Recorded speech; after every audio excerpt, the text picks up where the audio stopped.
한 장 보여드리겠습니다. 많은 분들께서 다녀오셨겠습니다만 그리스 파르테논 신전입니다. 지금으로부터 2500년 전에 세워진 대단히 웅장한 건물입니다. 보시면 이 건물이 무너져 있죠. 앞에 기둥이 8개가 있고요. 세로로 보시면 16개 정도가 되는 것 같습니다. 가보고 깜짝 놀랐는데요. 신전 내부에도 똑같은 폭으로 똑같은 굵기의 기둥들이 꽉 차 있습니다. 지금 건축물처럼 안에 넓은 공간이 확보된 것이 아니라 안에도 똑같은 간격으로 저 기둥들이 전체가 다 기둥으로 받쳐져 있는 그런 건물입니다. 저 건물이 오랫동안 그래서 저 지붕과 같은 육중한 건축물들을 유지하게 됐었던 건데요. 저게 보시다시피 다 무너졌습니다. 왜 무너졌을까요?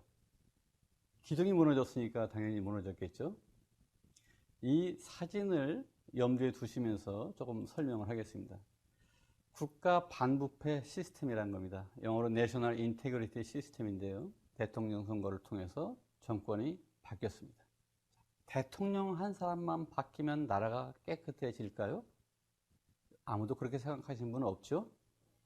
자, 이 국가 반부패 시스템의 핵심 내용은 대통령은 행정부에 속합니다. 이 행정부뿐만 아니라 입법부, 사법부, 정당, 감사원을 비롯한 언론, 시민사회, 민간, 기업, 지자체라든지 이런 부분들까지 여긴 16개를 메인 필러라고 들고 있습니다. 필러가 기둥입니다.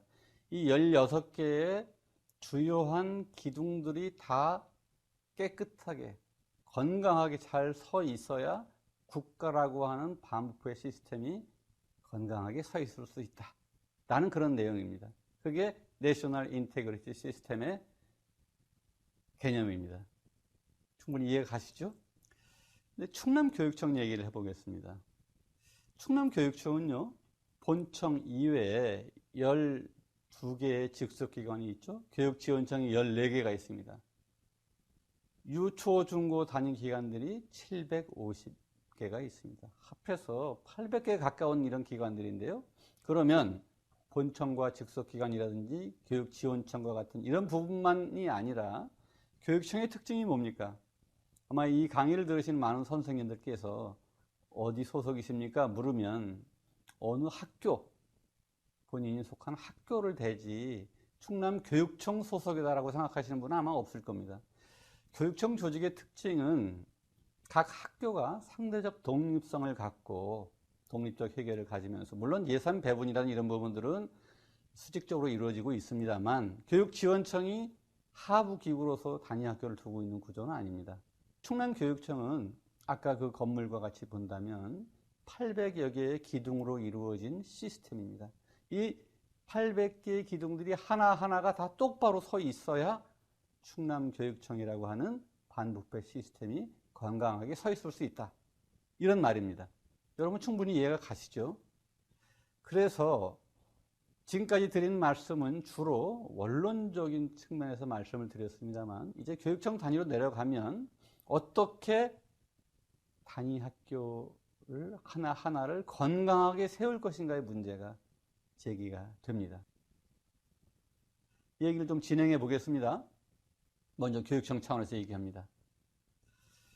혹시 편향을 가질까봐 2개의 신문으로부터 하나의 주제에 대해서 사설을 제가 뽑아봤습니다. 얼마 전에 우리나라 학생들의 삶의 만족도와 학력에 대해서 조사한 결과가 발표됐습니다. OECD 47개국 15세 학생 54만 명을 조사해내는 건데요. 국제 학업 성취도 평가입니다.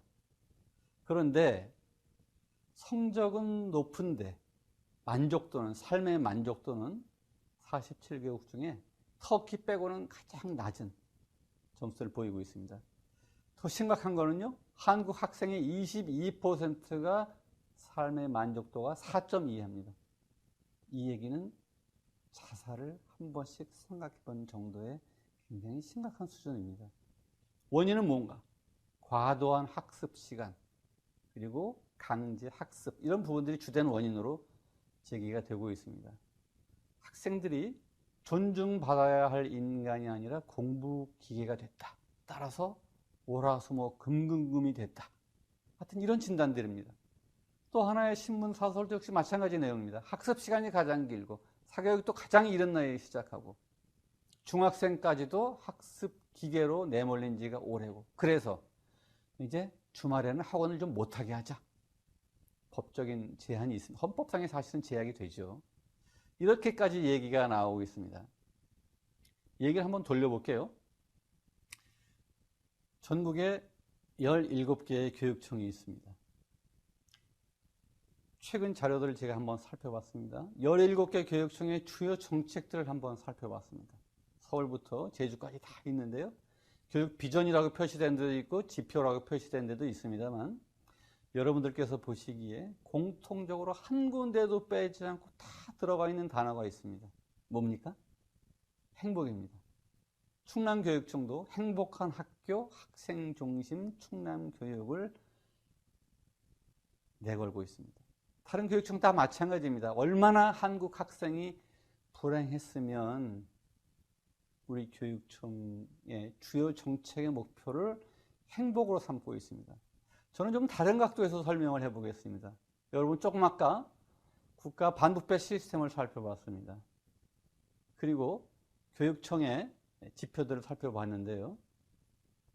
그 앞 시간에 우리가 살펴본 게 accountability, 책무성이었습니다. 이것과 관련해서 저는 이렇게 정의를 내리고 있었습니다. 이 17개 교육청에는 이른바 진보 교육감도 있고 보수 교육감도 있습니다. 언론에서 분류하는 대로. 그러나 진보 보수와 관계없이 도시냐 시골이냐 관계없이 모든 교육청들이 행복을 내걸었습니다. 이것은 저는 이렇게 해석을 합니다. 여러분, 소방서가 왜 있습니까? 그냥 무식하게 대답을 해보겠습니다. 불났을 때 불 끄고 사람 구하라고 있는 겁니다. 불났을 때 불 끄고 사람 구하라고 있는 게 소방서인데 이거 못하면 사람들이 뭐 하랍니까? 소방서가 도대체 왜 있어? 이렇게 얘기를 합니다. 그게 뭡니까? 소방서의 존재 이유입니다. 교육청이 왜 있습니까? 여기 써있는 행복이 답은 아닐지 몰라도 이 시대에 이것이 주요한 과제죠. 교육청이 왜 있나? 우리 존재 이유에 대해서 이렇게 고민 끝에 일단 현 단계에서 답을 내놨습니다. 행복이란 키워드로. 이게 뭡니까? 교육청의 기본 책무입니다. 교육청이 왜 있는가에 대해서 스스로 고민 끝에 내놓은 답입니다.